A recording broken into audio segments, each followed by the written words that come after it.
Why, hello, everybody, and welcome to a Random Fandom Tuesday night. My name is Wes R. Scott, and I am joined once again by co-host extraordinaire Andrew Daw. Hello. This is Random Fandom. It's episode number 35 for the week of October 17th, 2023. We are back in the groove.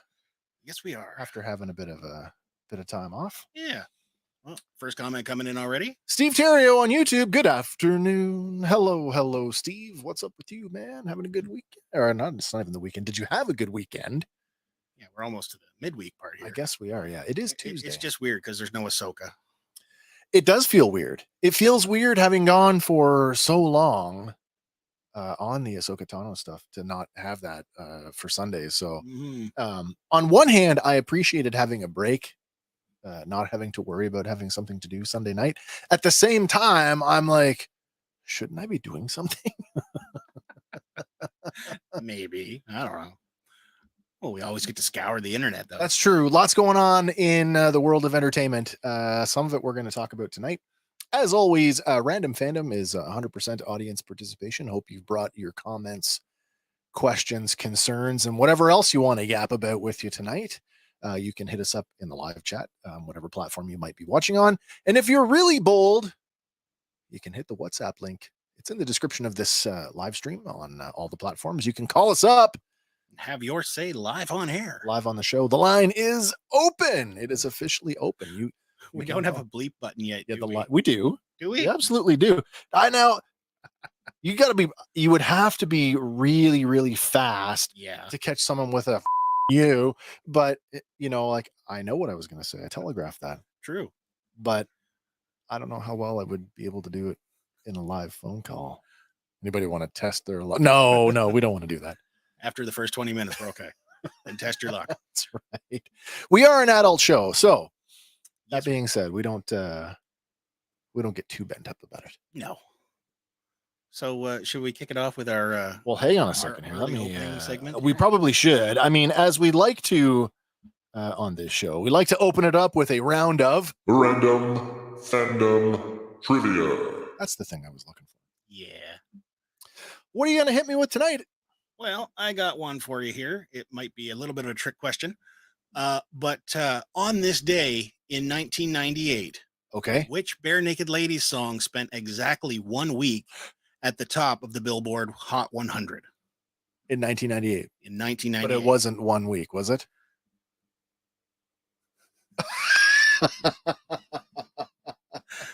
Was it 1 week? It was. Nice. It was indeed 1 week from their album Stunt. Nice. Tabernacle. I hear you, Steve.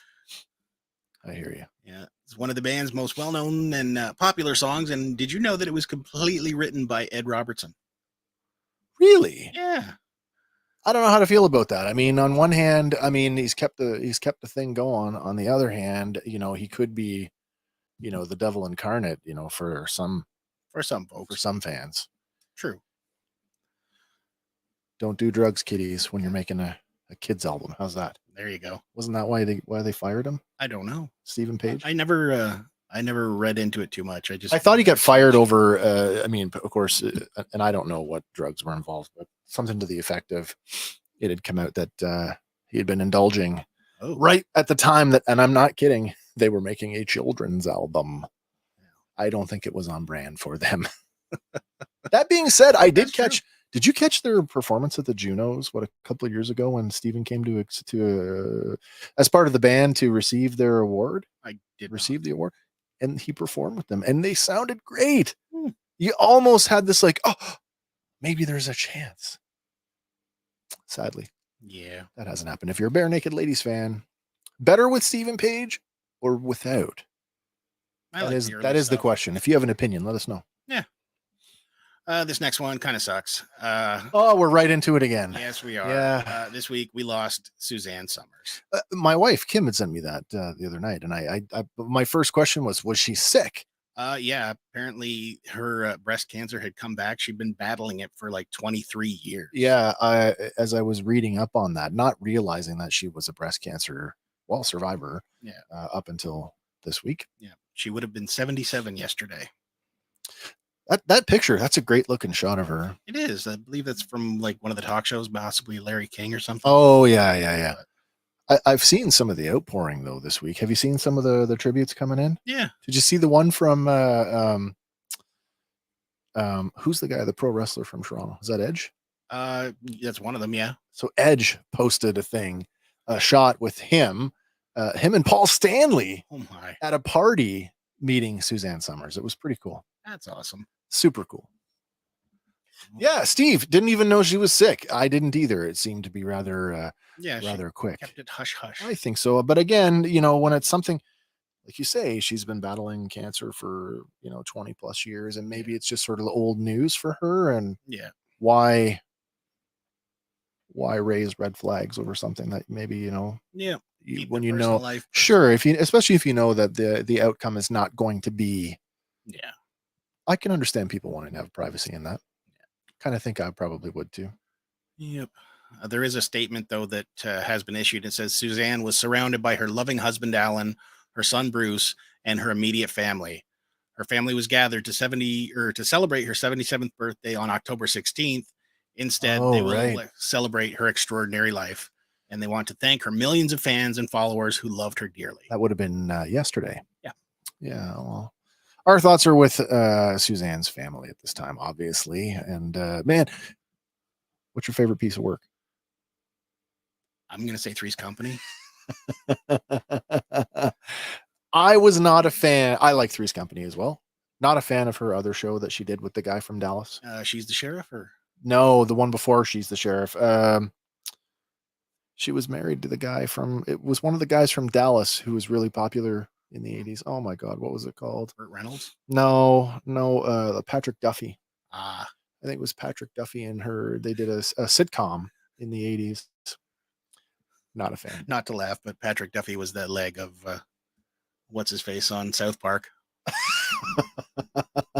How did we connect South Patrick Park? Duffy? I don't know. Suzanne Summers has passed away. South Park. Yeah. Sorry. What are you going to do? But this next one, also sad. The World of Comics lost one. Keith Giffen, comic book artist and writer, whose career spanned decades and saw the creation of characters like Rocket Raccoon, Jamie Reyes' Blue Beetle, Kate Kane's Batwoman, and Lobo, has died at the age of 70. Oh, Sean knows. Sean Colbert knows the answer. The show was Step by Step. That's the one I was thinking of. Thank you, Sean. Go. Thank you. Well, Steve says she was good in Three's Company. Good in Three's Company. Absolutely. And you know what?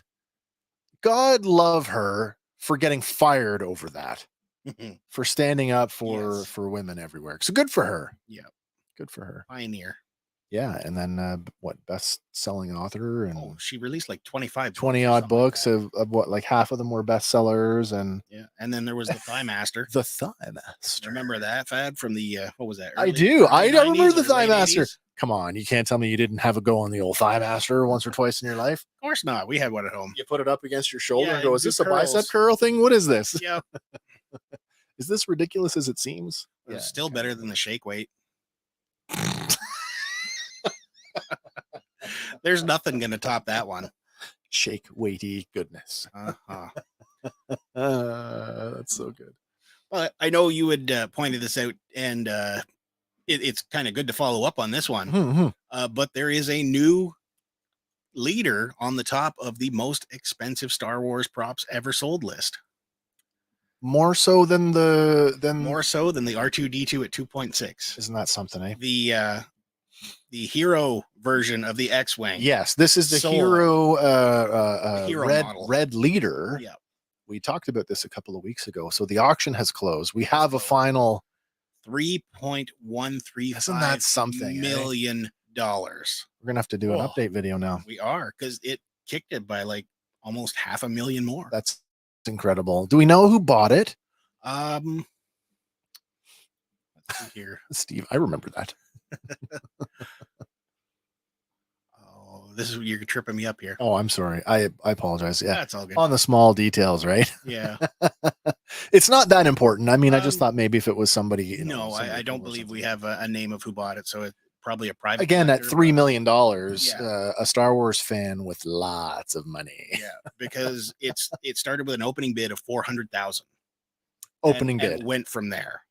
Oh man, I can't imagine what it would be like to own a piece of Star Wars history like that. You'd want to put it in a glass case and never touch it again. I mean, do you get it insured?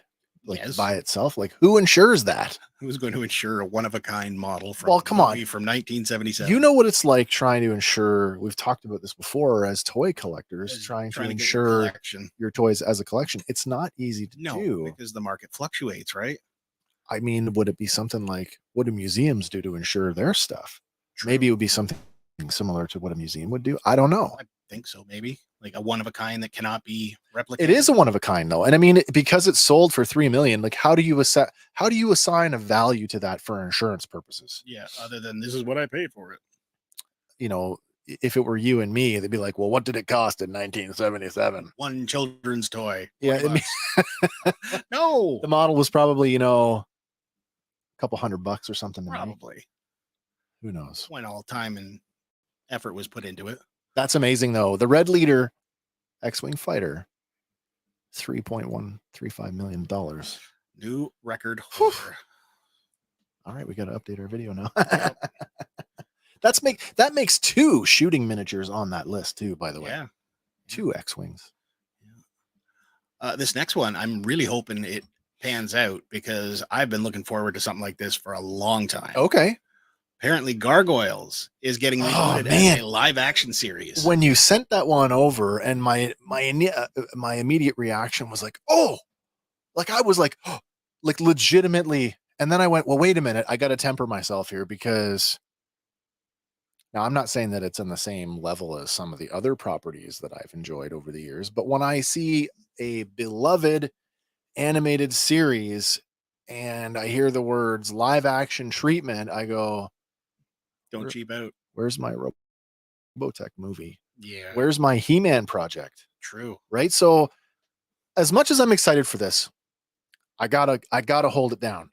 Fair enough. I gotta hold it down. And now the article said this was going to be developed for Disney Plus. Yes. So I mean, like that's going to be a CGI like fairly fest. Heavy. Yes.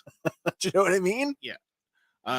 It is reported that Gary Doberman is teaming up with James Wan's Atomic Monster to produce this, and Doberman will set to serve as writer, producer, and showrunner. I find it interesting that we're leaning into established horror people to bring this to life. Now, I don't think that's a bad idea. No, not at all for this, because I don't think so. We're dark, shadowy creatures flying through the night. Why not? Yeah. Will they maintain that sense of like? I mean, the cliche. What was the tagline? Stone by day, warriors by night. Yeah.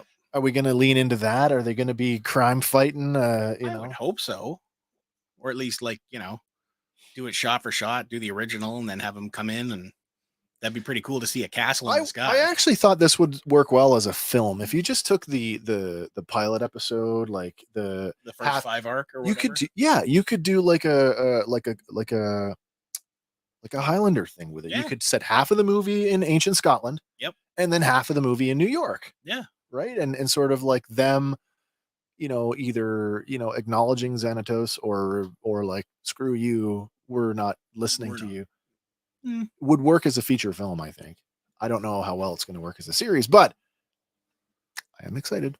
Yeah. Just tempered. I mean, we could still get Jonathan Frakes to come in and play Xanatos, right? And a bunch of other. Who else we got? We got Michael Dorn as Cold Stone. I think Janeway was in there. Deanna Troi was in there as well. Marina Sirtis. Oh yeah, she played Demona. Yeah, Demona. Yeah. But it is a beloved classic at this point, right? For something that has sort of been, and maybe it's fans of a certain age that are clamoring for this, and I count myself among them. This was what, 1990s, 96, 97. Yeah, late 90s. Yeah, it was almost like this was their answer to us growing up from DuckTales and stuff. We need something a little bit higher. Oddly enough, though, I mean, before Disney, it was made, and it was on the Fox Kids. Yeah. Was for Fox Kids. Same with like Darkwing Duck and DuckTales and what was Rescue Rangers? Yeah, Rescue Rangers. Tailspin. Tailspin. And there was one more, wasn't there? Well, there's Goof Troop. Oh, that's right. I think they were all done for the Fox Kids network until I can't remember what happened, but they moved. Yeah, they moved them like a Disney afternoon block. Yeah. Gummy Bears. That's the other one. Oh my God. Isn't Gummy Bears like a Saturday morning thing? It was, yeah. Yeah. But I still counted among the big four. Cool. Gargoyles. Man, I love them. Speaking of gargoyles, I just got. Did you finally get them? I did. I went and picked up Lexington Nice. in the NECA 7-inch line. line. Yeah. So that is, we now have all, my wife, who's Current. a big fan. Yeah. We have all of the, every gargoyle in that photo except Angela, because I don't consider Angela to be core cast. Mm. But yeah, we got all the other ones. Nice. Yeah. So reliving your childhood. Ish. I guess so. I would have been a teenager, I think, when this was out. That's I think. okay. Yeah. Some other kids though that are currently living their childhood. Oh. They're not happy this week. Fourth graders are distraught. Oh. After Winnie the Pooh, Blood and Honey got shown in a classroom in Miami. America. Way to go, America. Apparently, this group of fourth graders got themselves they're like, pick a movie. What do we want to watch? So Winnie the Pooh. Yeah, Winnie the Pooh. Why not? Pooh. But I guess they got about half hour in before they realized this is not the Winnie the Pooh they needed to see. So where is the adult supervision in this classroom? Because as soon as you put it on and you see that it is a live action thing, wait a minute. Well, something is amiss. Blood in the title should set you off. Well, Winnie the Pooh, Blood and Honey.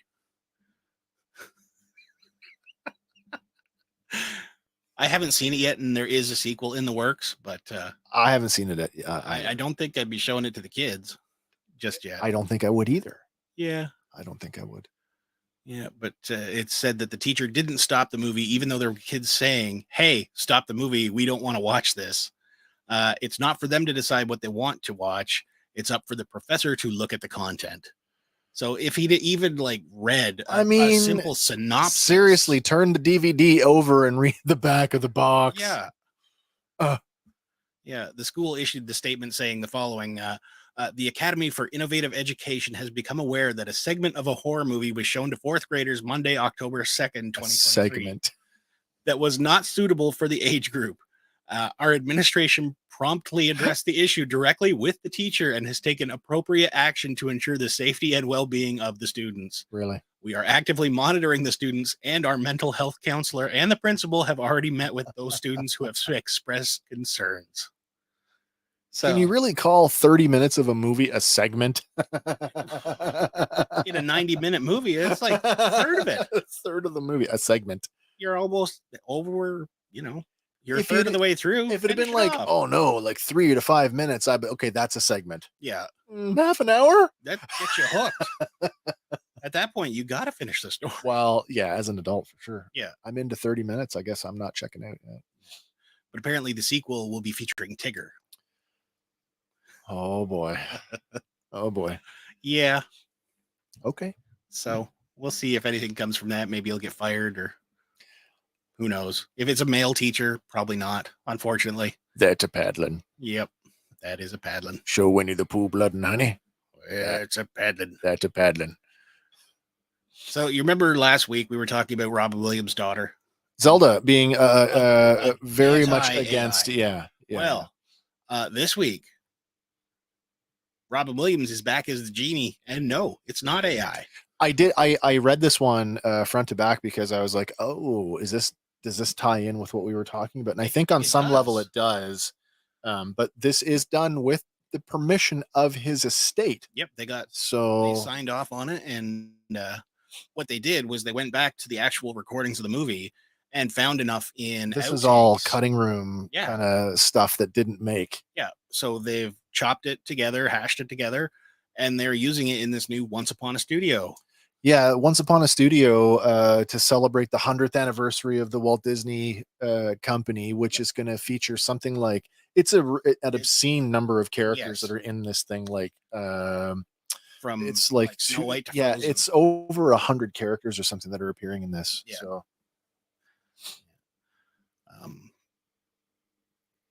Yes, so they did. They went back to the archives to find unused voice lines from the film, and got the estate of Robin Williams' permission to use them. So That's cool. that's the proper way to do it. Surprised they didn't call up Will Smith. No, he's too busy reconciling his marriage. Did we cover? Are we covering that this week? No, I did read it. I did read a headline though that said, They've been separated since 2018. yeah, and the What? slap at the Oscars Reaffirmed. Yeah, fixed it. So there you go. Okay. But, anyway, back to this one. Once Upon Sure, a Studio. It debuted on ABC on October 15th. The real genie. Yes, and it is available on Disney Plus as of yesterday. I was looking for it and I So, didn't see it. It might be US only, but I wouldn't. hopefully it I doesn't hope take too not. long to I get hope here. not. Maybe I was not looking in the right place. Maybe they're hiding it. I was too busy watching some other trash TV. Winnie the Pooh, Blood and Honey. No, man. I was watching. We finished up. Oh, we watched. Netflix has what was it? Indian matchmaking. Okay. And then we went from that right into Jewish matchmaking.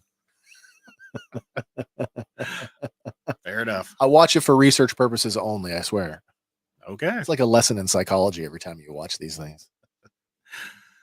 Well, with the upcoming season 2, I guess you would call it, of Masters of the Universe, they've unveiled Skeletor. Yes. Fully unveiled, I should say. Yeah, she looks very bizarre. Yes. With this technovirus arm with the Havoc staff on the end of it. Weird looking thing. Well, he got absorbed into the techno cult at the end of season 1, right? He did. I just don't know. I don't know if I like that look, to be honest. I thought, now we saw the action toy figure, did leak, yeah. and I don't remember seeing the arm looking like No, that. but the packaging was a whole lot different. The window was a lot smaller. That's true. So it could conceal more of the figure. Maybe it was that. We just didn't see it. It's possible. I mean, the arm bit aside, I'm okay with the rest of it. It kind of fits with the theme. Like I can see him standing right Sure. next to Trapjaw and Triclops I mean, in their, I'm really interested in seeing that with Hordak joining the cast. That puts us, adjacent to She-Ra. the bigger. Yeah. Are we going to get there? Maybe. I don't know. I think Kevin Smith would want to go there. I would hope But, so. Like I know Netflix might not be keen on it, having just finished their 6th season run with the kids, Princesses of Power. Princesses of Power. I'm interested to see the relationship because it was hinted at, or not hinted at. It was established in the Filmation series that Hordak was, in fact, Skeletor's sort of mentor, the mentor character, and I'm interested to see how that plays out. Two bad guys. Now, I'm sure Skeletor being Skeletor, especially now that he's upgraded, is not going to play second fiddle or not want to play second fiddle to Hordak. So that's going to create for some interesting tension and conflict between those two villains, which the heroes can come in and kick butt. Yes. All right. So this is slated to arrive on Netflix January 25th. Skeletor and a Technoverse. That's a bad one. But will we see She-Ra? Who knows? I would be surprised if we don't see some kind of like stinger sort of nod to maybe what's ahead. Maybe. I mean, if we're still calling this the spiritual successor to the Filmation series, then she's absolutely out there. Yeah. 100% she's out there. Yeah. I think it comes down to, do we count like the Christmas special and all that as canon? And at which point that's E-Man already knows she's out there. Well, the whole this whole techno cult thing is slated, so it's not really Hordak, but eventually it will be. There is a. Oh, do you think that's how it? You think Hordak's going to evolve out of the techno thing? Oh yeah. Oh, I didn't put that together. No. Well, in the Princesses of Power, the Hordak there's like all these little android Hordaks. Oh, that's true. That's with true. Hordak Prime. I do. Yeah. But again, that's sort of, and that twists on the whole Horde Prime original, right? Yeah. But I mean, it could work in the feature length. I can't remember what it's called now. Secret of the Sword. In the feature length Secret of the Sword, He-Man and She-Ra appear together. He-Man goes to Etheria and basically unbrainwashes Adora, and it's all revealed, right? Sword. Yeah. The Sword of Protection. Yeah. So that I think would be sort of the established continuity that I would would want to draw from. Yeah.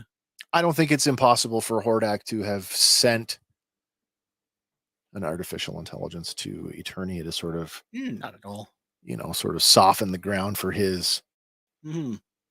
showing up. I don't know. I don't want to speculate too much. I'm really looking forward to this. Maybe this is one that we should do a review series on. Maybe. We didn't really get a crack at the first season, although we did talk We about did it a a trailer little bit. breakdown. We did like do a the trailer really breakdown. rushed, crammed version. Yeah. Of it, but, Maybe this will be one that we can look at. yeah, because Mark Hamill is coming back. For Oh Skeletor. yeah. So, yeah, it'll be interesting to watch anyway. This next one you had posted for me. Thundercats are getting a new series from Dynamite. I like Dynamite in the sense that they gobble up like niche sort of IPs that you'd never would have sort of thought. Like Army of Darkness, and they did a great. Now, I'm a fairly large Battlestar Galactica fan. Now this is a few years old, but they did. Not only did they do comics in the continuity of the reimagined series, but they reimagined Galactica 1980, which is completely reviled as a television show. But the way that they reimagined it for comic books was just so well done. I'm interested in this because this is supposed to take place in the early days of Third Earth. I believe so. I believe this one's going to be an origin story. Yeah, so might not be a lot of Thundercats in it if we're just talking getting started. Yeah, more maybe on the mutants or something. Yeah, but I like Thundercats. The joke is, there's no other hero that needs saving more than Lion-O. So hopefully that's not the case with this new title. Yeah, maybe Lion-O's a little bit more ferocious, independent, lionish, if you will be. Absolutely, but those covers look great. Yeah. Apparently it'll begin in February 2024. And it'll be done by Moon Knight's Declan Shelby, and Drew Moss. So. I'm, man, I would love to be able to buy into this. I probably won't, but might have to get a subscription to, was it Comicsology? Yeah. I might have to. Yeah. But that's not the only comic getting published here. DC is also publishing an alternate faux simile version of Death in the Family. What does that mean? Well, in the original Death in the Family, they posted a hotline or whatever to cast your does vote. Robin live or not? Robin live or die? Yeah, right. And people said kill him. Robin's gonna die. They actually did have the alternate artwork. That's right, because they had to run. They had a deadline they had to meet, so they had both versions prepared. And this isn't the first time it's appeared in publication, but this is the first time it's going to appear in the comic. Okay. So this is going to be a reprinting of it with the alternate ending where he lives in a standalone book. Yeah. Okay, that's cool. Not some other media where it's kind of shoehorned. No, like a graphic novel or a collected edition. Gotcha. Where it has appered, but. Okay, I think that's that's worth. Yeah, it'd be now. Is this for an anniversary? I don't know if it's for. Is it for an anniversary of the original printing? Maybe. I don't know. Just seemed like an appropriate question. That's all. Yeah. Let's see here. Joker killing Robin. That's a paddling. I don't know if it probably. It probably coincides with one of those, but for now, yeah, just watch your newsstands for it and read it with a happy ending. Add it to your pull list. Yep. So, in the face of everything going digital and physical locations closing, Netflix is opening physical stores. I don't know how this is gonna go over. It's gonna be weird and probably short-lived unless they make it priced right. What are they attempting to do with this? Now, some of it said, I read this to be like, is this going to be like an experience? I think so, because they tag it as saying you can eat, drink, shop, and live out your favorite shows and movies at the Netflix house. So it'll probably have like recreated sets or something. Yeah, so you can have like the experience from Stranger Things or the couch from Friends or some damn thing. But it's going to be Netflix original. Oh, absolutely. Yeah, absolutely. But they want fans to immerse themselves in the world of movies and TV and whatnot, as long as it's Netflix. Yeah. And they want to take it to the next level. So Do you think we'll get one in Canada? maybe. Would you go? I want to check it out. Sure. I would want to check it out as well. Yeah. But apparently it's born out of the whole pop-up shop thing. Oh, sure. So is this going to be a limited time only then? I don't know. I keep waiting for Spirit Halloween to be like to drop a permanent location. You know what I We're mean? here and we're not leaving. I noticed the one that's local to us has actually got space in the mall, so Yes. that's a good place for them to be.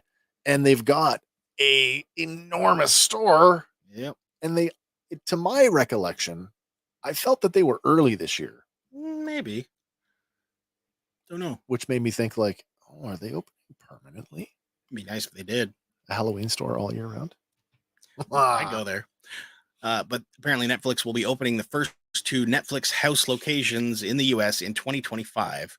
And then they're going to expand globally. That's a ways to go. So, but yeah, each store will have rotating installations. So I'm guessing like features like for your Squid Game, Stranger Things, whatever. Sure.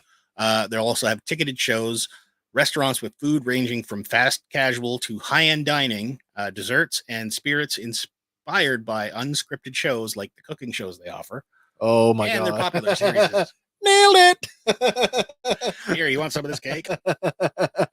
If we get one in Toronto, We'll I will make a point of going. Yes. I will absolutely make a point of going. Well, if you're just tuning in right now, welcome everybody. It's Random Fandom Tuesday night. It's wow, this is our 35th installment of Random Fandom for the week of October 17th. I hope you guys are having a great week. If you've got any questions or comments about what's going on in the world of entertainment, hit us up in the live chat, or as always, the phone line is open and you can call in. Don't wait for me to prompt you because it's not coming for a while. Yeah, we got a few more to get to. I will. I do watch it though, so there you go. This next one, Warwick Davis is calling out Disney. He's not really calling them out, but he is making a very poignant statement. He is. He's called out Disney for their embarrassing decision to remove the sequel show from Disney Plus. And he's not wrong. I didn't even get to finish the damn show. Now I interpret this slightly different. Do you? Yes. The embarrassing thing, I don't think he's calling it Disney embarrassing. I think he's calling the move embarrassing. It's embarrassing for him. Yeah, when like he says he goes out and he meets people on a daily basis that love the show, love the movie, and can't watch it. And there's nowhere you can go and watch this. Watch it. Maybe there's a physical media release in the future. Well, that's one of the things. One of the articles spotlighted here is like this is a reason why physical media needs to continue. Yeah, because like even when Disney Plus decides it's not going to be there, you can go to your own personal DVD library and say, "I'm going to watch this now." Again, this whole, I mean, we're talking in an age where studios are scrapping projects that are in the can for stupid reasons. We'll just take the write off. Yeah. What? Yeah. You've made a thing. You've made a movie. I mean, even Corman's Fantastic Four. Yeah. I mean, it came to light. The real bad Captain America. Yeah. It's streaming. I just saw it. It was just on the satellite. I just saw the thumbnail for it the other day. But like, come on. How bad does it have to be that you've just got to like make it disappear forever? Yeah. I don't know. I'm still mad at Disney for not putting out the Wonderful World of Disney Bigfoot episode. Back in the 80s, it came out in 85. Yeah. With a very young Candace Cameron. Oh. It was the Wonderful World of Disney. It was a 2-parter. Okay. And basically the 2 kids get lost and they get found by Bigfoots. Is that the one where they essentially reuse the suit from Harry and the Hendersons? No, I don't believe so. No, okay. Because it is the same time period though. And that's part of the problem because anytime you Google Bigfoot 1985, that's all you get is Harry and the Hendersons. Yeah. Come on, Disney, let it out of the vault. So, but going back to Willow, I think we were pretty excited. You and I were pretty excited for this. I was looking forward to it. I'm a big Willow. I love the movie. Yeah. I love the movie.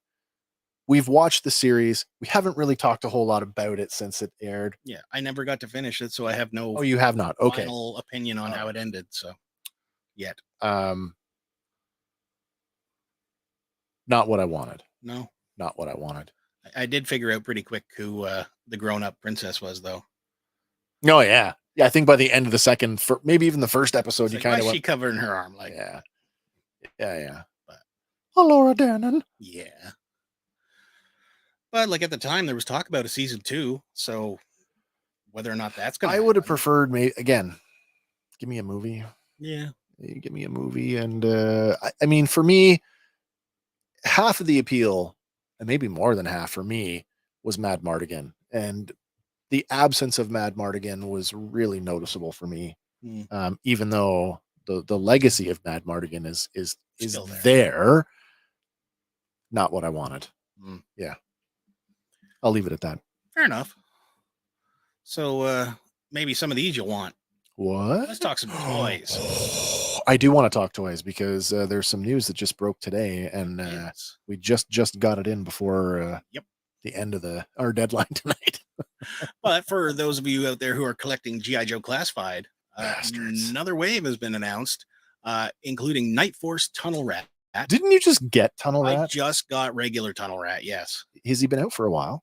Maybe a month and a half. So not very long. No. And here you go. Here's another one. Here, they're reissuing him already. Yeah. I'm looking at this thing going, wait, there's a Predator in this line now? Yeah, apparently. That's what it looks like. Yeah, that's the Cobra Shadow Tracker. I just call him Predator. Yeah. That's what he looks like. Looks like it. Is this based on a real American hero character? I honestly don't remember this one. I don't remember this character either. Yeah. Joe fans, who is this character? Tell me about them. I need to know. Yeah. And then the other one is Night Force Parth Wolf Spider Varma. Parth Varma. AKA Wolf Spider. I don't know who that is either. I don't remember that one either. Although I do like his look. Yeah, it's not bad. Although the bright yellow does not really it doesn't scream Night Force. It doesn't lend itself well to working in the dark. Reflective Force. It's Neon Night Force. There you go. Yeah, Night Club Force. This next one, you tipped me off to this one. The nasal verse is taking off. Isn't that something, eh? I neat. was aware that there was, and I don't think this is it, that Sectors, I use Sectors as the entry to this. Somebody was doing a Sectors line, but it was in 3 3/4. This is not that. No. This is something else, and it looks like this company, Nacelle,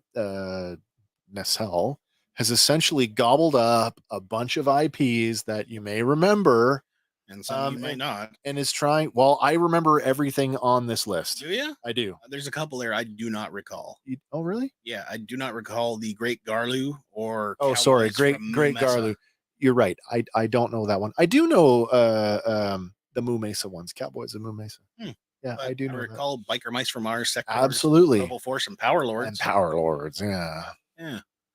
But they've got their. So we've got a bunch of pre-orders up for a whole bunch of them. We got a bunch of renderings, but I mean, Dargon there looks an awful lot like vintage Dargon, and I think that's cool. Interesting choice for me is on the RoboForce stuff. Most of the RoboForce and not animation. What am I saying? Renderings do not resemble the original RoboForce. No toy. No, the RoboForce toys was a lot of like, I don't know how to explain this. Not a lot of articulation. Oh, that's what people look for these days, right? Yeah. Well, adult collectors, I think. Yeah. But they're looking to establish their own interconnected universe, and why not? Like, this is an interesting mash them together. Well, and this is my thought exactly. An interconnected. How are you going to pull? I guess just different planets within the same. Yeah. Well, the Biker Mice come from Mars. The Sectors come from. They come from Symbion. Yeah. Symbion. I Maybe remember that. RoboForce comes from Earth. Sure. And Moo Mesa is just some weird place. Some weird alternate universe with cows. Drop some cows off and they became the dominant species. But I'm interested to see how they actually turn out, like physically in hand, because the renderings look good. Again, we've seen things go from a great looking rendering to a what is that figure? Yeah. So hopefully they can deliver on this. But small toy companies that are turning out some incredible stuff. You know, look what we've seen from Super 7 and even the guys over at I know it's not for everybody's thing, but even the stuff from Ramen is it looks nice. And of course the Valverse line of military figures.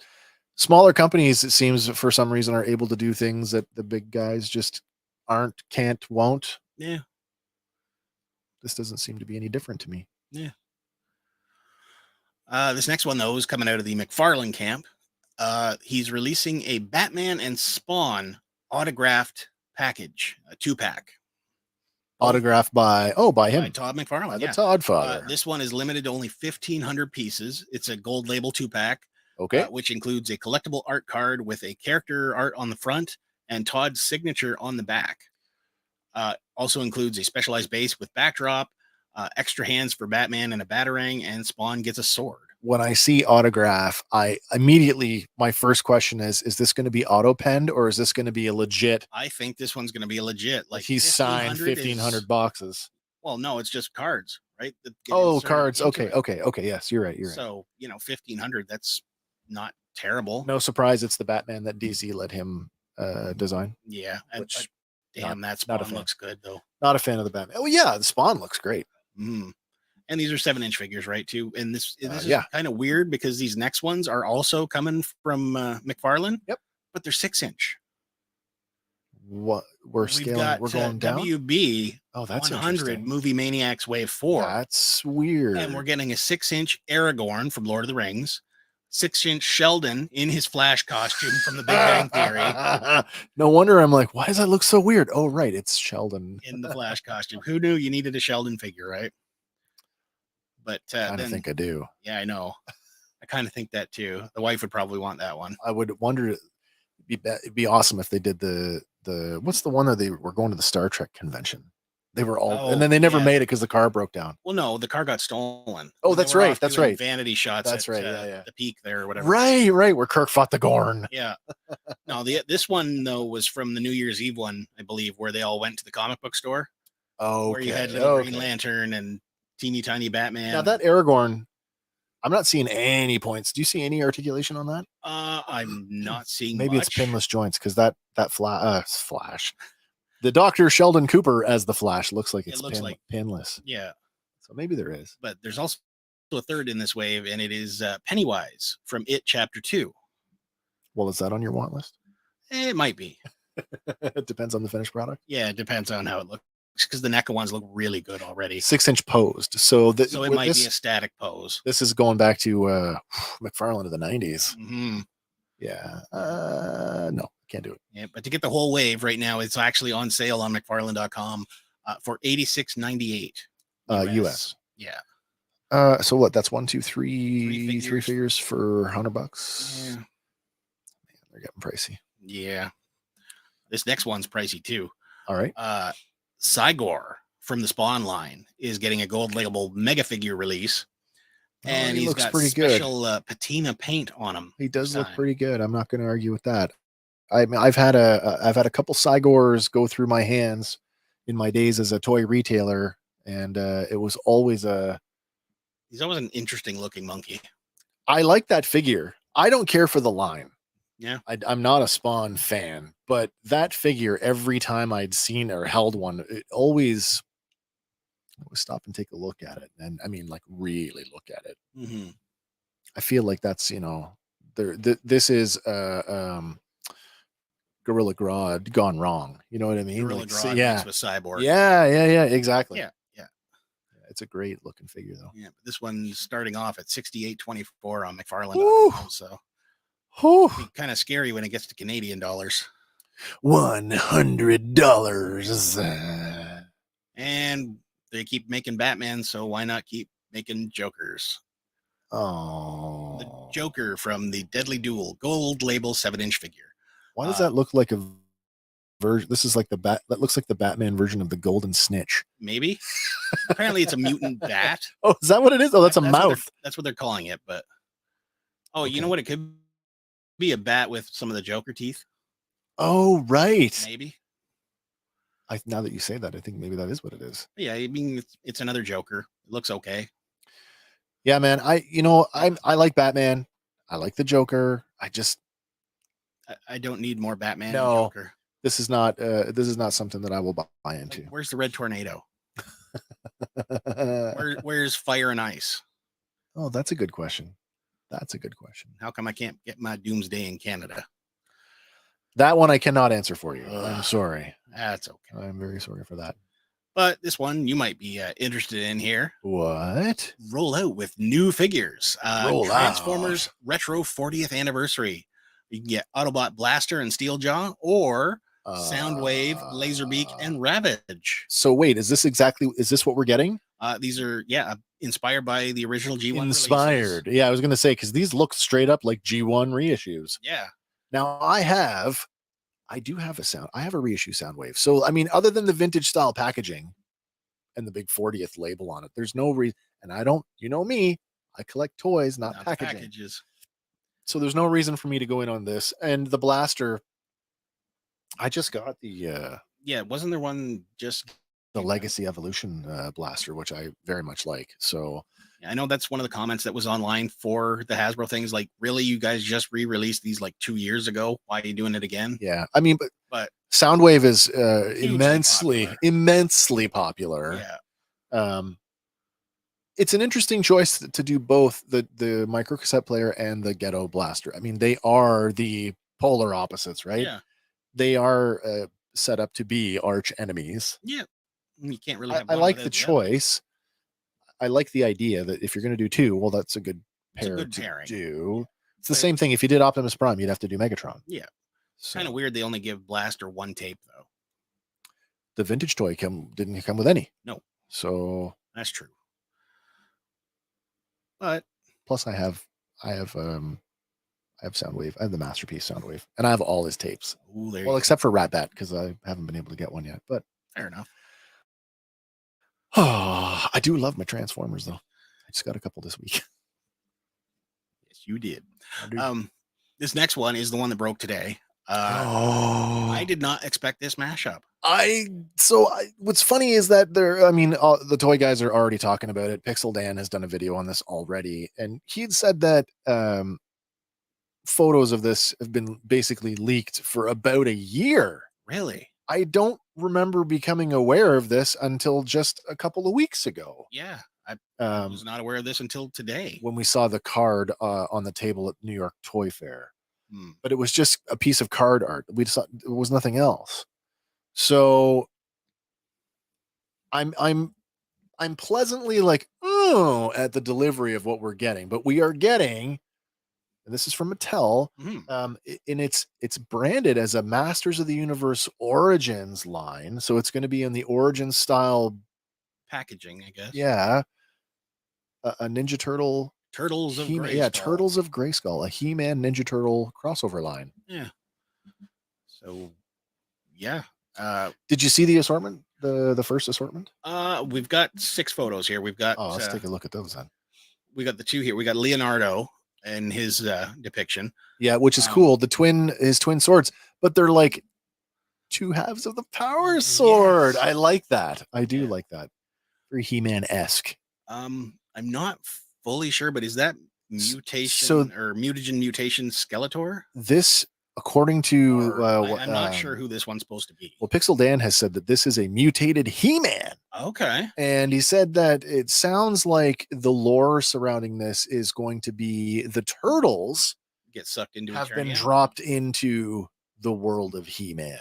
Okay. And so something has happened here. So Shredder fires a canister of the ooze at He-Man and ooze, and he turns purple. It's an interesting idea. It is. It's a translucent figure that I'll never buy, but but we also get here what looks to be Krang kind of mashed up with a King Hiss style body. I was thinking definitely Krang, but I was like, is that supposed to be Whiplash? Maybe. The face gives me Whiplash vibes. Yeah, it does give you Whiplash, but the color scheme is like more on par with King Hiss. But I guess, yeah, I guess so. Yeah, I don't remember King Hiss being a giant though, so no. And then Trapjaw as a mouser, that's pretty cool. I dig that one as well. Yeah, and then we get Man-at-Arms with some turtle armor. Very cool. It's a different take on his helmet. Yeah, And then Donatello armored up with some. As Man-at-Arms. Is it Man-at-Arms? Yeah, it's very much the Man-at-Arms or the Yeah, I guess attorney so, and eh? palace guard armor, essentially. But yeah. Yeah. Yeah, it's an interesting. So this is probably the first wave of I would think figures. so, yeah. Whether it goes beyond that or not. But again, we've seen Turtles crossing over with how So many many. properties in the last? Oh, they've crossed over with the Capcom Street Fighter. They've We've crossed seen over it with Stranger Things, Cobra Kai, Cobra Kai. Power Rangers in the last Yes. little while. So I mean, it's quite a bit of. There's a lot of turtle properties out there. If you are For a you. fan of turtle crossover lines, Mm-hmm. you have no shortage of lines to choose from. New. I'm a huge Masters fan, not a huge Turtle fan. I will not go into this line, but I can appreciate it for what it is. Very cool. What do you think? I got to see it in hand. If it speaks to me, then maybe, but It's going to be 5-inch, so yeah, but like I got a few Origins figures now Oh, just yeah. because they speak to me. Fair enough. And Fair enough. yeah. I appreciate that. But, Not enough to want to buy into it. Fair enough. But I believe it's time to turn the con over to you, sir. Oh, is it that time again? All right, that let's time? fire up the machine. Loading lexicon. Generating responses.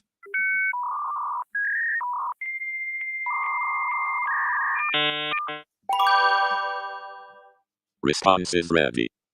Lexicon is the word game where you decide what's real and what is a con. Get ready. Here we go. All right, it's time again for our little word game here that we like to play mid-show, Lexicon, where I am going to put up a completely nonsensical and yet completely truthful word. And I'm going to give you 3 definitions to choose from. You're going to try to pick the right one. And if I've done my job correctly, then I will pull the wool over your eyes and get the con.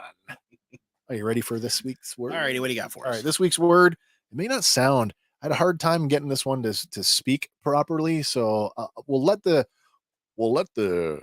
machine say it, and then I'll say it again, because this week's word is Impignorate.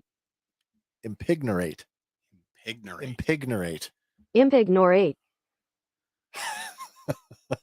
Let that sink in for it. Impignorate. All right, what do you got definition-wise? All right, definition number 1. Here we go. Number 1. The whimsical act of trying to coax an electronic device such as a computer or a cell phone into cooperating by tapping or impishly poking it with your finger. Work.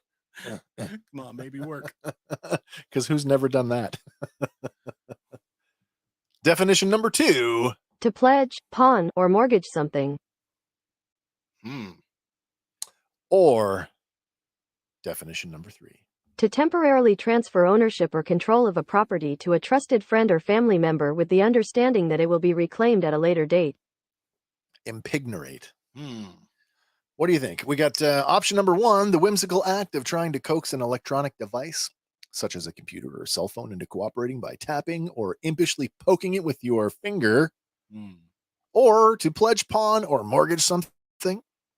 And lastly, to temporarily transfer ownership or control of a property to a trusted friend or family member with the understanding that it will be reclaimed at a later date. What do you guys think? Well, if I'm thinking on it, this is a word that's not been used for quite a while, right? Right. So I would basically cross out definition number 1. Okay. Just because computers and cell phones are still relatively new. in the grand scheme of things. True. I'm kind of leaning towards number 3. Number 3. Well, we've got Silver Spider checking in on YouTube, who also says number 3. That's 2 for 3. Do we have any more for any more? I don't know. All right. Impignorate. All right. All right. Well, I'm not going to let it go too long here, but if you said anything other than number 2, you were incorrect. Number 2 is the right one. To pledge, pawn, or mortgage something. To impignorate. Impignorate. Well, we're going to impignorate the farm. That doesn't sound right. But that's old word. I just don't think it gets used very much. Well, as long as you're not going to impignorate the pig. That's something else, man. That sounds worse. That's something else. Is that how bacon's made? Making bacon. Well, that's been this week's edition of Lexicon. We'll be back with another one next week. Mhm. All right, what are we going to next? Next, we've got Warner Brothers employees are reportedly thinking that a sale to a rival studio could happen soon. Selling Warner Brothers. Isn't that something, eh? And they're thinking it's Universal that is going to step up and buy it. Going to Universal. Well, I mean, I don't want to consider Disney because at that point Disney's already got enough. They would have to go through all that antitrust stuff at this point, I think, with everything else that they've acquired. Just think, if Disney bought Warner Brothers, don't they buy Batman? It's the movies. And the Superman movies. And oh, that's true. And the DCU. So now, does Warner Brothers, the film studio, own the publishing? I don't know for DC. Sure. I bet you they do. Probably. Yeah, they'd definitely be going through some antitrust stuff. Yeah. Universal. I'm okay with that. Yeah, I'm okay with that. Universal's good. Universal's made a lot of movies I like. Yeah. Yeah, there were. Barbie's looking awfully surprised. Yeah, well, really, I mean, that was one of the highest grossing films of the year so far. That's that's from Warner Brothers, right? That's right, yeah. But apparently, as per Variety magazine, Warner Brothers is reportedly at risk of being bought up by the rival studio. And it's in a report primarily on Aquaman 2 and the state of DC Studios. And the outlet notes that some WB employees not only believe that another company will buy this legacy studio within 2 years, but that Universal is the most likely candidate. Interesting.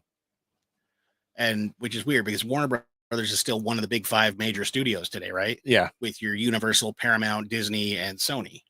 Yeah. So, I mean, there's competition right now, but a sale of Universal or a sale to Universal, it would kind of like reinvigorate, I guess, Warner Brothers, give them a little bit more backing, maybe. I don't know. I mean, when I think Warner Brothers, I think of classic animation. Yeah. So Bugs Bunny and the Animaniacs. Yeah, exactly. Yeah. But it'd be interesting to see how this plays out. So we're talking sometime in the next 2 years. Yeah, that's what I guess we'll all the be employees they're thinking. We'll be paying attention. There's got to be a reason for people to be mumbling inside. Oh, absolutely. So, I mean, but at that point, does it count as like insider trading or not like if it's just Warner Brothers employees, like somebody's disgruntled saying, "Yeah, you're gonna get bought by Universal." That's all stock stuff. So it's not really true. That's just rumors. Well, here's another reportedly one coming in. Walmart will reportedly be discontinuing physical games. As in video games? Yes. Oh, really? They're going to stop carrying them for select platforms next year. And Xbox, I guess, is the prime candidate. Select Funny that they're going with Xbox the week that it's now official. The Activision Blizzard acquisition has gone through. Yep. Xbox is about to explode. Let's just stop selling their games. Yeah, because they want all that content digital. I gotta wonder though, like, so in that sense, because I just bought the new Xbox. Mm-hmm. Before I knew that it was getting scrapped, the Xbox Live service has now been folded into the new Game Pass service. Maybe that's driven by Microsoft. Maybe it's not driven by Walmart at all. It could be. Well, Xbox Series S is like a digital only console. It is digital only. That's right. And PlayStation just announced their slimmer PS5, which is also a digital only. So the slim, they showed it off. I've seen the video. There's a disc-based one, and the drive sticks out the side. It looks completely ridiculous. Yeah. But the rest of the machine is slimmer. Silver Spider here. Oh, Best Buy and Walmart and all of Australia, I think, are done with physical media. I did see something about Best Buy recently. Yeah. That they're dropping. We'll be covering that in a couple of slides here. There you go. Because it's weird that it both came up this week. But yeah, Limited Run Games CEO Josh Fairhurst is the one who took to Twitter to state that Walmart is going to be getting rid of physical Xbox games next year. And they're expecting more cuts will happen deeper into 2024. And they don't know why Xbox is going, but like you say, maybe it's driven from some other. Yeah. Still, though, with everybody and their dog trying to compete with Amazon, Walmart has their own marketplace. Yes. Will we still see, physical media sold on the Walmart website? I can see physical media taking a big spike in price. Yeah. Like if it's harder to get, you're going to pay for it. There's only so many places that are, are stamping the stuff or running them. Yeah. Yeah. But like you say, it is weird that it comes on the heels of the Microsoft Activision thing. It does. Because that's not only is that Blizzard, but that's Call of Duty and all sorts of other ones. Yeah. Oh boy. So we'll see where that one goes. Oh, almost as interesting as where this next one might go. Established actor Michael Caine. Michael Caine. He has officially announced that he is retiring from acting. Michael Caine. Yep. Two-time Oscar winner, 90 years old, says he's going to retire from acting following the release of his latest film. He's quoted as saying, "I keep saying I'm going to retire. Well, I am now." And he told this to BBC Radio in an interview on October 14th. Oh, that was just a couple days ago. Yeah. He says, "I figured I've had a picture where I played the lead man and had incredible reviews. What am I going to do that will beat this?" That is true. And the movie he's talking about is his new one, The Great Escaper. Okay. And it's opposite Glenda Jackson, who unfortunately died in June shortly after completing her part of the film. But it's based on a true story of World War II veteran who escapes from a care home to attend a D-Day anniversary. Isn't this based on a true story? Yeah. Yeah, it is. Okay, I thought so. Yeah. What's interesting, though, this is Michael Caine, who also, has said things like, when asked about some of the worst movies he's ever been in, would answer, "Actors got to work. Sometimes you got to eat." Yep. But he's saying now, the only parts I'm liable to get now are a 90-year-old man or maybe 85. So I thought I might as well leave with all this. So you can't blame him. I mean, the guy's 90. He's earned a rest. Absolutely. Yeah. Because he's been in tons of stuff. He won Oscars for the 1986 film Hannah and Her Sisters. Yeah. And The Cider House Rules in 1999. Great movie, by the way. Also starred in like Alfie, Get Carter, The Dark Knight, Interstellar, Austin Powers. Yeah. Like the list goes on. Michael Caine. Extensive library out there. Even better if you have it on physical media. You can watch it whenever you want. That's right. But like Silver Spider said a couple seconds there. Yeah. Best Buy stopping physical media. But apparently video games are safe for the time being.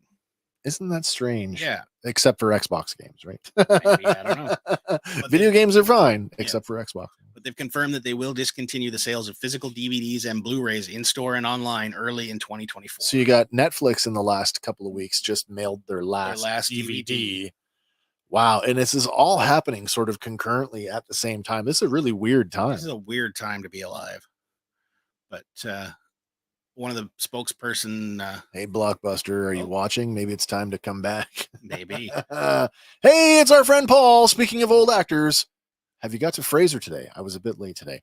We haven't talked about Frasier. Now, I know the reboot's coming. It's out now. Is it out now? It is out now. Kim and I just watched there's a behind. It's not a behind the scenes. It's a little featurette on bringing Frasier back and what the show is going to be about, and sort of introducing you to some of the new additions. Actors. Haven't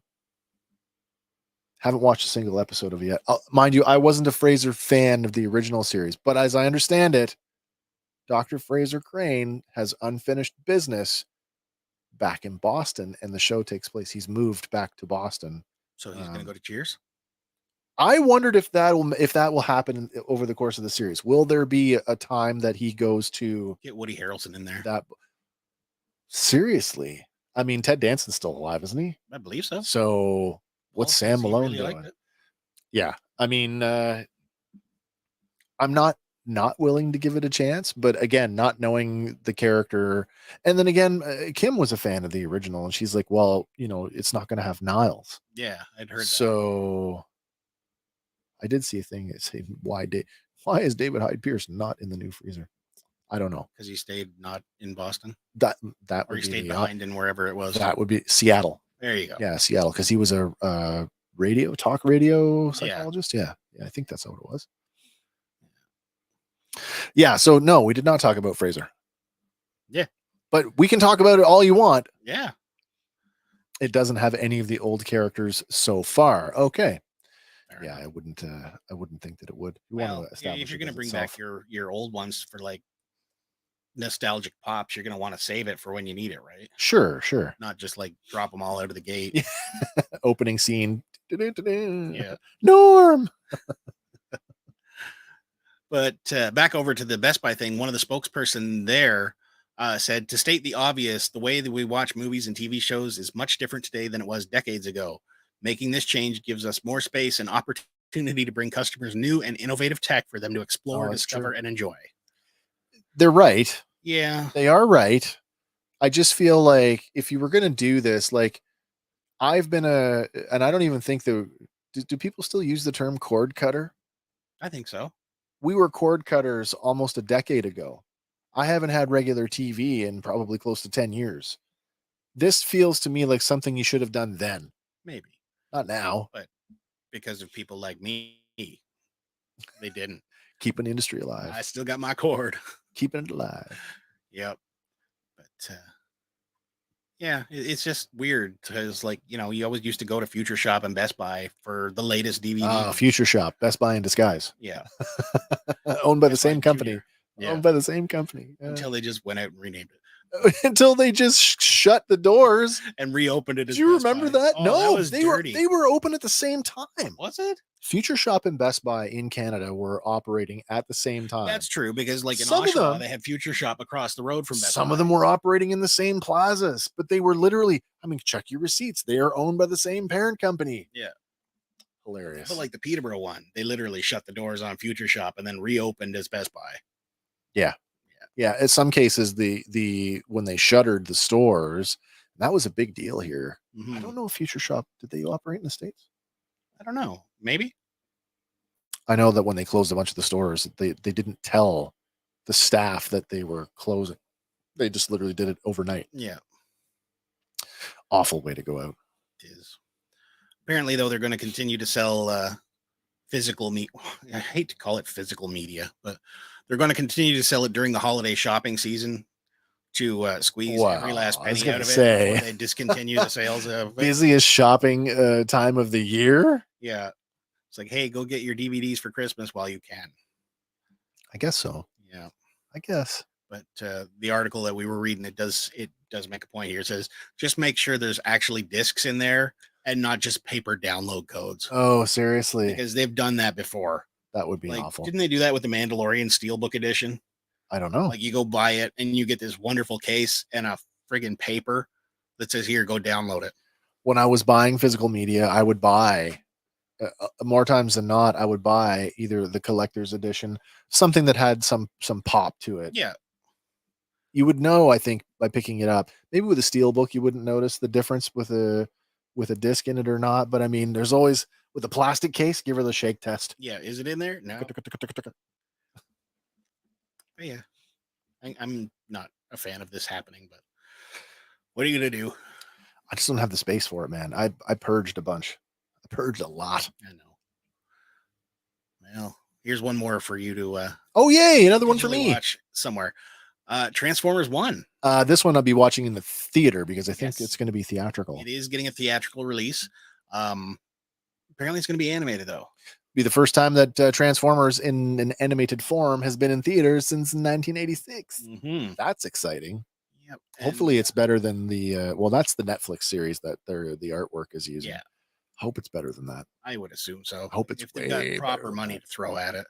Apparently it's going to Well. be in theaters September 13th, 2024, which is pushed back from the original day of July 19th, I believe. Okay, so just shuffled a bit. A little bit farther, but they're saying it's going to focus mostly on Optimus Prime and Megatron in their early days before they were enemies. They've explored this before in comic books. Yeah. I'm down. I'm down for it. And even though we're not getting Peter Cullen in this one, unfortunately, but I'm okay with that. Yeah. There's been a handful of people that have played Optimus and have done it okay. Yeah. what's his name here? Good old, what's his name? Franchise producer Lorenzo D. Lorenzo Di Bonaventura. That's it. That's him. He's saying here, you're going to see Cybertron in a way you've never seen it, that no one's ever seen it before. The trees. Because we're doing an animation, we're allowed to really go all out. And if you tried to make this in live action, it would probably be a $1 billion movie or something. I don't know. We've seen some pretty good Cybertron shots. The opening sequence of Bumblebee still has people talking. I don't think I've seen Bumblebee start to back yet. Oh, I know I've seen it like mid show to end. But the opening sequence of the Bumblebee movie. It's all on Cybertron. Nice. It's so good. Huh. CGI Robot Fest. Love it. Nice. But the cast for this particular film, though, is stacked. They've got Chris Hemsworth cast as Optimus Prime. So we've heard Chris do accents before, being a fellow an Aussie. Yeah. Do you think that Chris Hemsworth can do the seriousness that Optimus Prime commands? I think so. We shall wait and see. I think so, because he's run the gamut with like serious Thor to comedy Thor. That is true. So that is true. Yeah. They've also got Brian Tyree Henry on board as Megatron. Keegan Michael Key will be in as Bumblebee. Scarlett Johansson's coming in as Alita. So we're gonna have a much more funny a bee. I would assume so, yeah. Okay. Or at least a mouthier one. Yeah, really. John Hamm is coming in as Sentinel Prime. Oh, that works. That works for me. Lawrence Fishburne will be playing Alpha Trion. Oh, that also works too. So yeah, I'm totally okay with that. And yeah, like you said there, Peter Cullen won't be reprising his role. Right. But he might get a cameo. Which as somebody else? Yeah. Who else could he be though? I don't know. I mean, you've already taken the other two mentor with Alpha Trion and oh my gosh, sorry. Sentinel Prime. Sentinel Prime and Alpha Trion are already covered. You know, I would think if you're going to pass the torch, you would have made Peter Cullen one of those characters, but make him Unicron. No, that would totally subvert. Although that would be good. Yeah. Apparently set to direct is Josh Cooley. He's best known for directing Toy Story 4. Story 4, yeah. Which, is a good one. But Duke, kaboom! Yeah. But there's no trailer for this yet, but people are expecting to see one early 2024, especially if it's animated and they can give you something a little bit earlier. Well, I mean, you can show me unfinished animation. Yeah. I have no problem with that. Yeah. Or hell, just show you words. It's worked before. Yeah. But next one here, Netflix. Oh, going back to Netflix. Has saved a canceled series. Oh, yes. This actually makes me happy because... Yeah, they've saved Star Trek Prodigy. Yeah, Prodigy that had its second season, which is already completed. Yeah. This is another case of that. We've already got the thing made, but we're not going to do anything with it. Yeah. So Netflix has stepped in and said, yeah, we will take it. We will run it. And we'll take season 1 as well. I still don't understand why when Paramount Plus is setting itself the place where you can watch all Star Trek except this. Yeah. Why? What's so different about this? I don't understand it. Is it the Nickelodeon thing? I don't know. Maybe. When it's supposed to be like a Paramount Plus original. Well, that, and I mean, have you watched season 1? No. I've seen season 1. It's great. Visually, it looks like it fits nicer. It actually looks like could fit nicely in the Kelvin timeline, but it's supposed to be in the Prime universe, and it's a spiritual successor to Star Trek Voyager. So it bothers me that it's sort of like the redheaded stepchild right now. Mm-hmm. Yeah. But apparently season 1 will move over to Netflix sometime this year, and season 2 will premiere in 2024. I'm all for it. I'm all in. I really enjoyed the first season. It was aimed at kids, but there's enough in there to keep it. Oh my God. Yeah. For the adults. Absolutely. Especially if you're a Voyager fan. If you're a Voyager fan, you want to know what's going on with this one. It's really good. You might not be happy with this part of it though. What? Why? Excluded from the deal are Canada, What? where Prodigy is carried by CTV. Oh, CTV. So we'll and get the it on CTV Crave. app. We'll have it on Crave. And in Sky Showtime's European territories, the Nordics, the Netherlands, Portugal, Spain, and Central and Eastern Europe. So I don't know what they're going to do. So But we have get a Crave, so we'll be VPN. fine. That's true. Get a VPN. Yeah. For the rest of it, you still got to go to Paramount Plus for your other. I can Star watch Trek. Star Trek now on Netflix. Mhm. I can watch it on Crave, and I can watch it on Paramount Plus all at the same time. So there's lots out there. There's a lot of choice. Now, this next one is kind of weird, but James Gunn's DCU. Wait. Let me sorry, before we move. Oh. On that note, if you are a Star Trek fan in Canada and you have a choice, let me tell you, Crave by far is still the most unstable of all of those apps. Watch it on Paramount Plus. It streams way better. Cool. That's all I want to say. Fair enough. James Gunn's DC universe reportedly won't see any Justice League stars reprise their roles. That's a for sure? That's a for sure. Oh, that's fine. I think we kind of knew that anyway. But apparently Jason Momoa is in talks. You mean Aqua Bro? Yeah, he's in talks to play Lobo. Well, see, which in all honesty, he'd probably make a better Lobo. I mean, let's just be realistic. I mean, I've said it before. I will say it again. Aquaman was just Jason Momoa being Aqua Bro. Jason Momoa is Aqua Bro.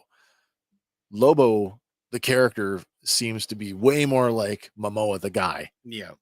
So yeah, I think you're right on that. Yeah. Definitely a better fit for him, I think. But, like they said, they've already replaced Superman. There was rumors that Gal Gadot might skip through, but I mean, she's shown up in everything so far. So.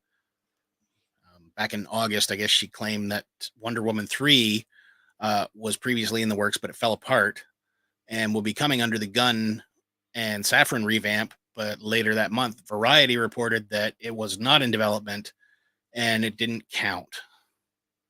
So is that things that are Elseworld are going to be clearly marked as now? Yes, maybe. I don't know. There are a few people that are skimming through from the previous. Viola Davis is still going to be Amanda Waller. Oh yeah, because that's already been established in Suicide Squad. Yeah, and John Cena is still going to be Peacemaker. Yeah, I guess season 2 is in the works right now, and Zolo Madureira. Xolo Maraduena. I'm so sorry for you. I'm sorry. It's okay. But he's going to continue to play the Blue Beetle in some capacity. Well, I mean, is the Blue Beetle considered old guard? I think it's like the last of the zero old issue of the new stuff. Okay. Because I was under the impression that it was of the new. Yeah. Haven't seen it yet. I think it like the new stuff isn't officially supposed to kick off until Superman Legacy, but okay. Yeah. Okay. But sticking with Jason Momoa. Oh boy. Reports have revealed this is not good if this is true. No, by the way. It's not. That apparently he was drunk on the set of Aquaman 2 and he was dressing up as Johnny Depp during the whole I had read that, and that he was part of the cadre of people that was actively trying to get her fired. Yes. I mean, that's really, sure, you want to get her fired is one thing, but to do that is kind of low. That's really poor taste. Yeah. It's like really, really poor taste. Yeah. Now, again, though, that's just, who's saying that? She's saying that? These are coming from the notes of Amber Heard's therapist. So, yeah, but that's, this therapist really shouldn't be leaking this information for if she patient. But if she requested the notes and she releases it, that's her purview to do that. True. He can't do that. He legally can't do that unless it's ordered by a court. Yeah. So she's involved in this somehow. Yeah. The information comes from documents by Amber Heard's therapist, Dr. Dawn Hughes, with raw notes from their session. And according to trade notes, it details from Heard that Momoa was drunk on set, dressed like Johnny Depp, that he wanted her fired. Director James Wan also said to be unsupportive of her, and notes describing him as treating her like a pariah. But a DC spokesperson refuted Heard's claim, saying Momoa conducted himself in a professional manner at all times, Right. and that Wan treats everyone on set with the utmost respect. So DC's calling bullshit. Again, it's a he said, she said. Yeah, it is, yeah. I just don't know where to look. Yeah, but although I did see something else about Amber Heard came up recently, and somebody is writing, casting her for something. Basically said, and I can't remember who it is, but the gist was the trial should not be her entire life. Like, as an actor, she should be allowed to move on. yeah, And I agree with that. true. Just stop stirring shit. Yeah. Well, I mean, technically, she tried to destroy Johnny Depp. Wow. Everybody loves Johnny. He's not innocent in all of that either. No, takes two. We watched the documentary, the court thing.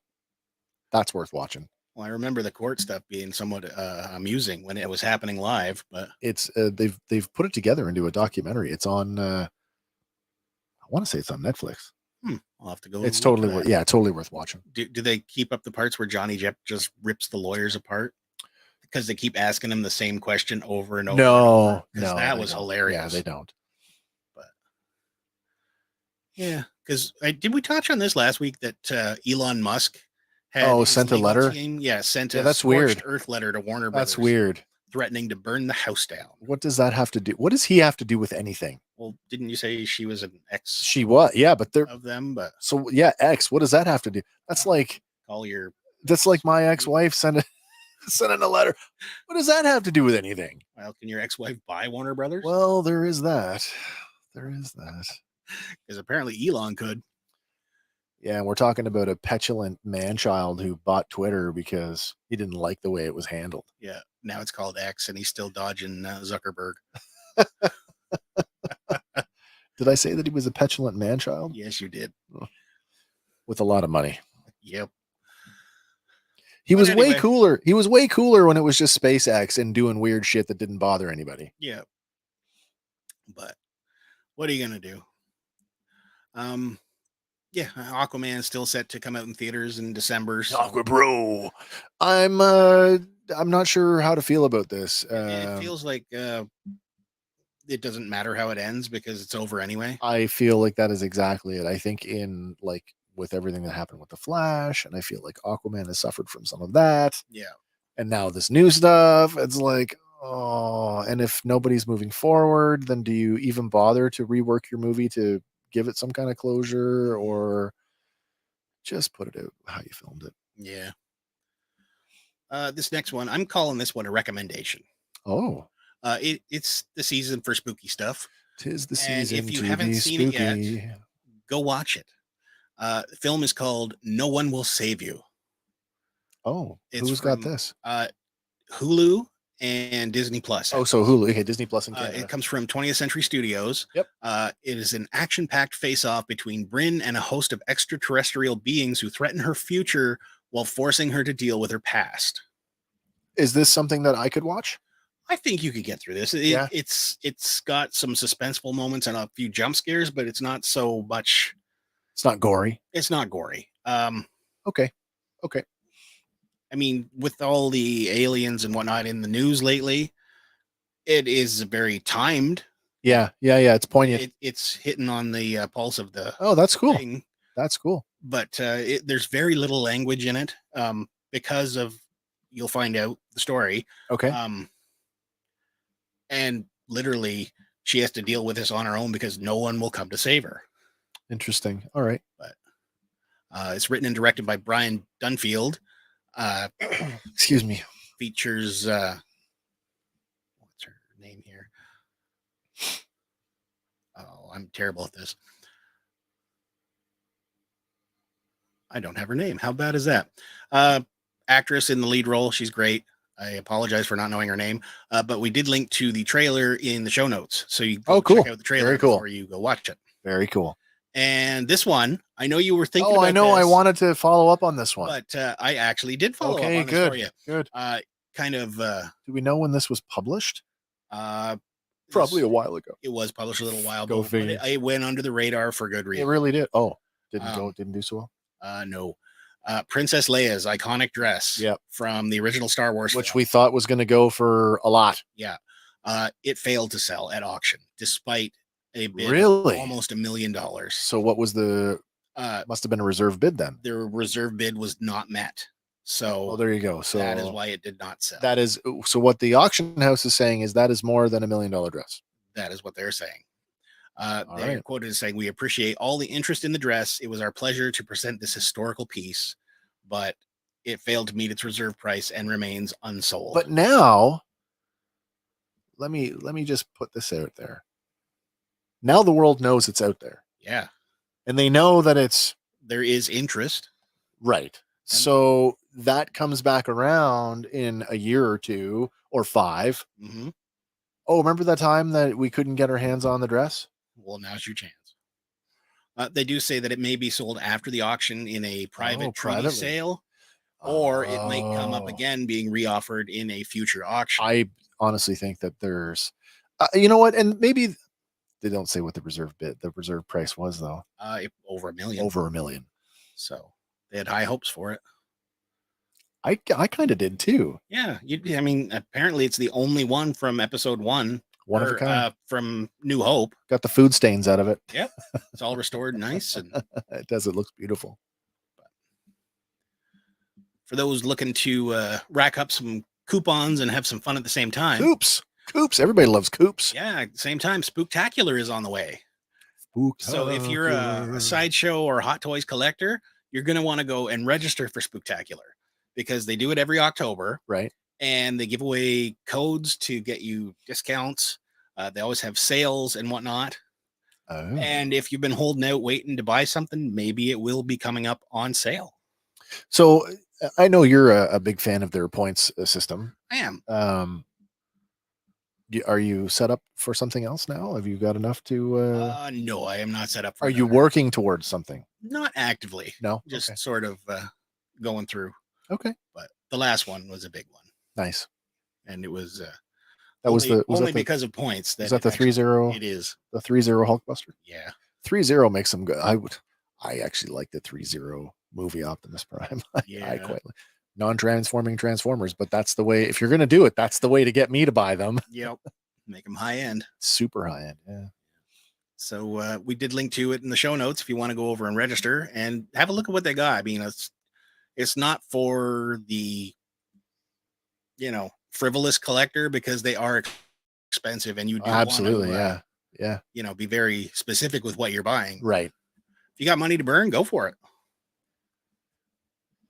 But I know you still haven't seen any of them yet. No, I have not. But season 7 of Rick and Morty just premiered on Sunday.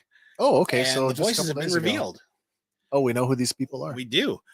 Ian Cardoni is the new voice of Rick Sanchez, and Harry Belden is Morty Smith. So they were holding on to this. They were holding on to this to let the episode speak for itself. And as a fan, where does it sit with you? As a fan, I am perfectly fine with this. Yep. Both of them knocked it out of the park. It felt right. Like I was a bit hesitant after hearing some of the stuff in the trailer. Sure. But after hearing the full episode, let them continue. Okay. That's all right then. Like I said, at least they went out of their way to try and make the sound. They did not do that with Solar Opposites. You had mentioned that. That's right. I'm British now. What? And I'll be British in all the flashbacks. Oh, okay. Yeah, but the first episode of season 7, it revolves around basically an intervention for Mr. Poopy Butthole. And who? Mr. Poopy Butthole. I just wanted to hear you say it again. That's all. Well, there you go. But they did take out the created by Justin Roiland and Dan Harmon out of the opening credits. Oh. But they did jam it in at the end of the show. I don't see why you wouldn't. I mean, it's still created by created by. So wouldn't you? I mean, every time a Star Wars thing gets made based on characters created by George Lucas. Yeah. Right. Yep. This next one kind of highlights the underhanded side of Hollywood. What? There's nothing underhanded about Hollywood. Well, apparently. Matthew Vaughn apparently quit X-Men The Last Stand after discovering a plan to trick Halle Berry with a fake Storm script that would be trashed after she signed on. Come on. This is coming quoted from him.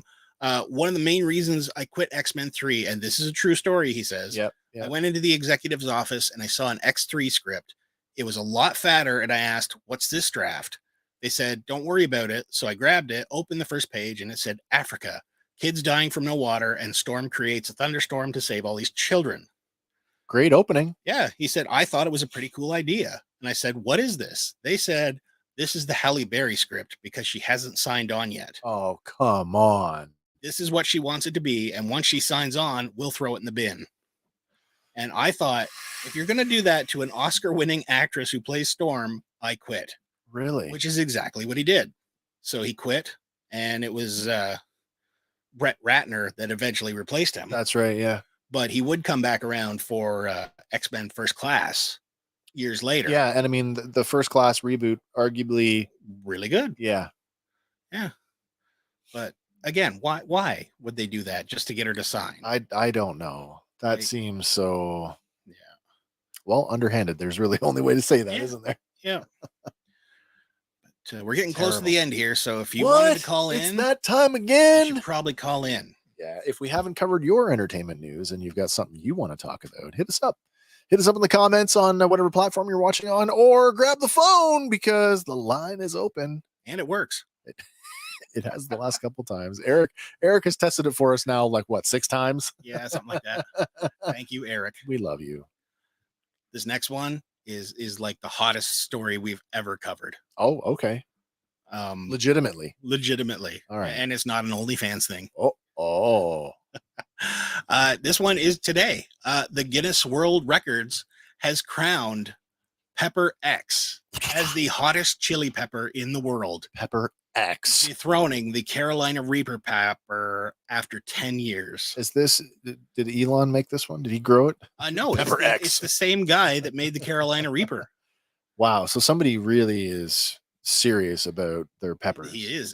Breeder and grower Ed Curry created both record-breaking peppers. And as a proprietary pepper, he will not be selling the seeds or pods. Guy makes a spicy vegetable. His last name is Curry. Yeah. I'm sorry. That was great. So for comparison, the habanero pepper typically hits 100,000 Scoville. On the Scoville, yeah. But this particular Pepper X registers in at 2.69 million units. Yeah. So it'll burn going in, it'll burn coming out. Into a burning ring of fire. Yeah. Mr. Curry cultivated Pepper X for a decade on his South Carolina farm, but he remained tight-lipped about his project to protect his intellectual property, which you can't blame him. I guess. Yeah. I'm surprised that he went with such a lackluster name, though. A little bit, yeah. Carolina Reaper. That just sounds. Oh, yeah. Reaper is going to kill you, right? Yeah, seriously. Pepper X. I mean, maybe Elon had name help. That's what I mean. Like, it's just. Let's call it X. But that's a lot of heat. That's a lot of Scovilles. That is 2.693. Yep. Million. 2.693. Yep. Wow. And the previous champion, the Carolina Reaper, averaged at 1.6 million. Only. So that's a million more. That's a million more. Yeah.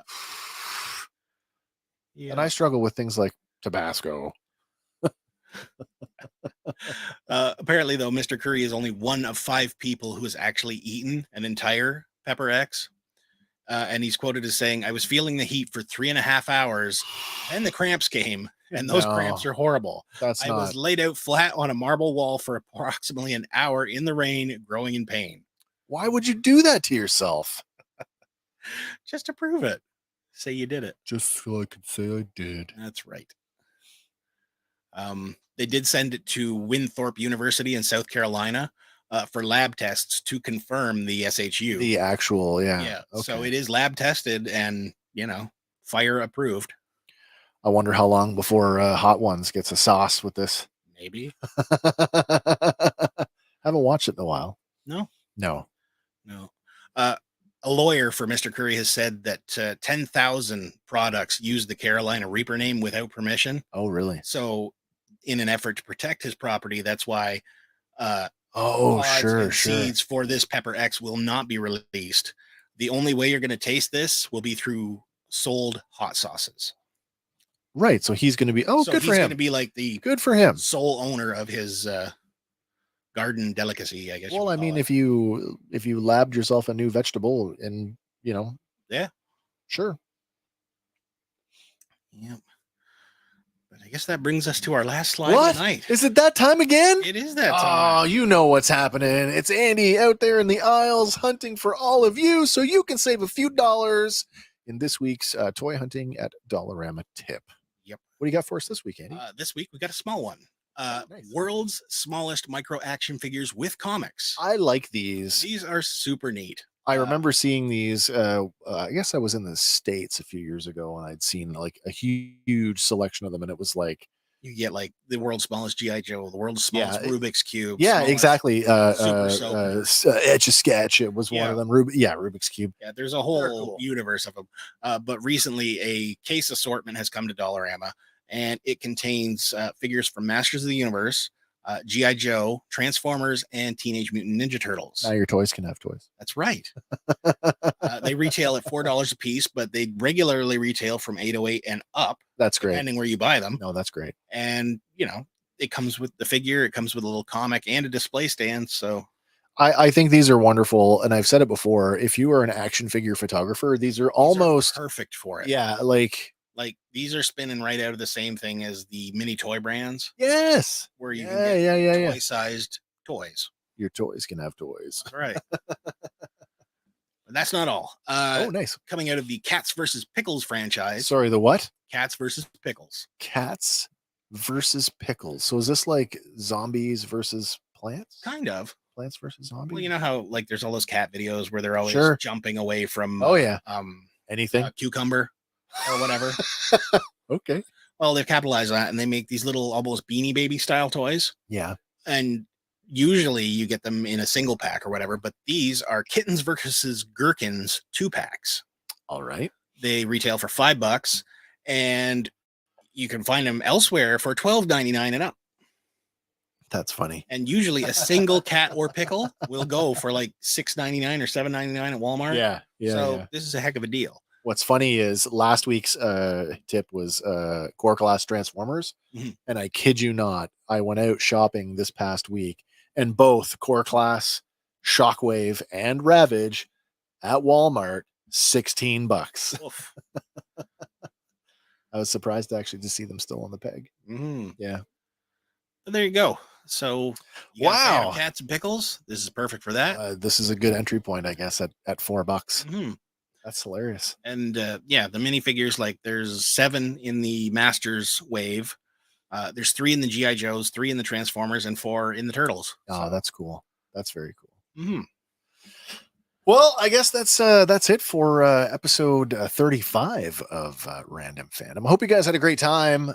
Still kind of figuring out what we're going to do here going forward now that we've got Sunday nights off for the next little bit. Yeah. Working on some shorter form content.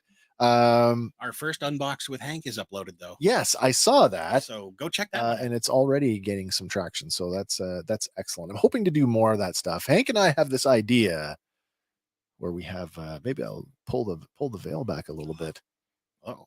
We are both Star Wars action figure collectors, and as it turns out, I'm way behind on my opening. Well, as you can see right here, these are all still in box. All these are still boxed. They're over there crying, "Let me out, Wes." Well, Hank and I are both big Star Wars collectors, and we figured out that just from what I could sort of point out on the shelf, we probably are about a dozen or so. A little bit of crossover that we both have that we have not opened yet. So there may be some dual unboxings where we might get into some shenanigans playing with toys. As long as Wendy doesn't break them. Oh, I'm not going to break them. Well, not intentionally anyway. All right. Well, listen, as always, come back and see us next Tuesday when we get to do this all over again, where we talk about the current entertainment stuff that's going on. Who knows what we're talking about next week? Could be movies, music, toys, could be anything. Could be chili peppers. could be talking about your thing. So if you've got something you want to talk about, bring your questions and comments with you to the live chat, or pick up the phone and give us a call, because we are taking your phone calls live every Tuesday night here on Random Fandom. And participation. Absolutely. Don't forget to check out Fandom Power on Facebook, as we've got both a group and a page over there for you guys to check out, where you can stay connected with us. Also, if you haven't subscribed to our YouTube channel, go ahead and check that out as well. We are dangerously close to 500 subscribers. So with your help, you could be the 500th subscriber. Mm-hmm. And who knows, at 500, we might have to do another giveaway. Maybe. All right. Anything else you want to say, Andy? No. Just go have some spooky season stuff. And don't forget to check out all the links from this week's items that are in the show notes. You can go and check out all the stuff that we talked about.